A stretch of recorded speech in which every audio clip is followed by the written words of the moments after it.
Shalom, perkenalkan nama saya Mikael Dimat dengan NIM 23101143. Dalam video kali ini saya akan mengupas tentang sejarah gereja di Nusantara dalam mata kuliah sejarah gereja Indonesia.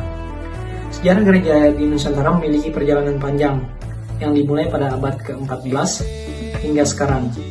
Ada beberapa garis besar tentang perkembangannya. Yang pertama, awal mula kekristenan di Nusantara itu pada abad 14 sampai dengan abad ke-16. Adapun bukti tertua kekristenan di Nusantara ditemukan dalam prasasti Nazaret, itu di Padang Lawas, Sumatera Utara, sekitar abad ke-9 hingga abad ke-14. Bukti yang kedua adalah penyebaran agama Kristen dimulai dengan kedatangan pedagang dan misionaris Nestorian di Persia di wilayah Sumatera. Bukti yang ketiga, pada abad ke-16, para misionaris Portugis terutama di Ordo Dominikan dan Yesuit mulai menyebarkan agama Katolik di Maluku setelah Portugis menguasai wilayah itu pada tahun 1511. Yang kedua, ada perkembangan gereja Katolik di era kolonialisme Portugis, yaitu pada abad ke-16. Pada tahun 1534, Fransiskus Savarius dari Ordo Yesuit tiba di Maluku dan mulai membaptis banyak penduduk lokal. Katolik berkembang di Ternate, Ambon, Solor, dan Timur.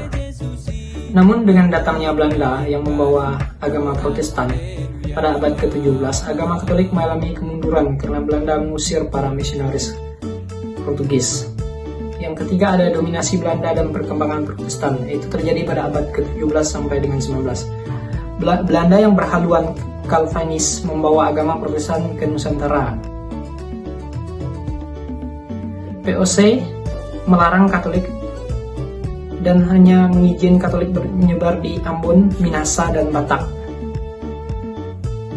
Yang selanjutnya adalah gereja Protestan pertama di Nusantara adalah Gereja Protestan Indonesia bagian Barat GPIB dan Gereja Protestan Maluku GPM. Yang keempat, ada kebangkitan Katolik pada abad ke-19 sampai dengan awal abad ke-20. Setelah Belanda mencabut larangan terhadap Katolik itu pada tahun 1859, misionaris Katolik dari Serikat Yesuit atau SJ, Ordo Kapusin, OMKAP, dan Serikat Misi Hati Kudus MSC kembali datang. Katolik berkembang di wilayah Flores Timur, Kalimantan, dan Jawa. Pada tahun 1923 didirikannya Vikariat Apostolik Batavia yang menjadi cikal bakal Keuskupan Agung Jakarta. Yang kelima, gereja di masa kemerdekaan dan pasca kemerdekaan, itu terjadi pada abad ke-20 hingga sekarang.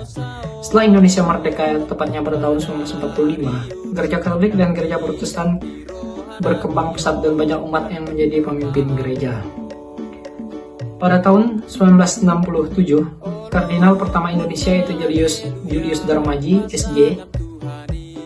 Munculnya organisasi seperti Konversi Wali Gereja Indonesia atau KWI, Persekutuan Gereja-Gereja Indonesia atau PGI untuk memperkuat peran gereja di masyarakat.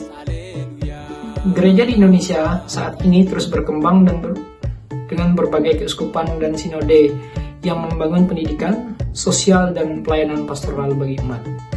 Demikian video kali ini. Shalom. Terima kasih.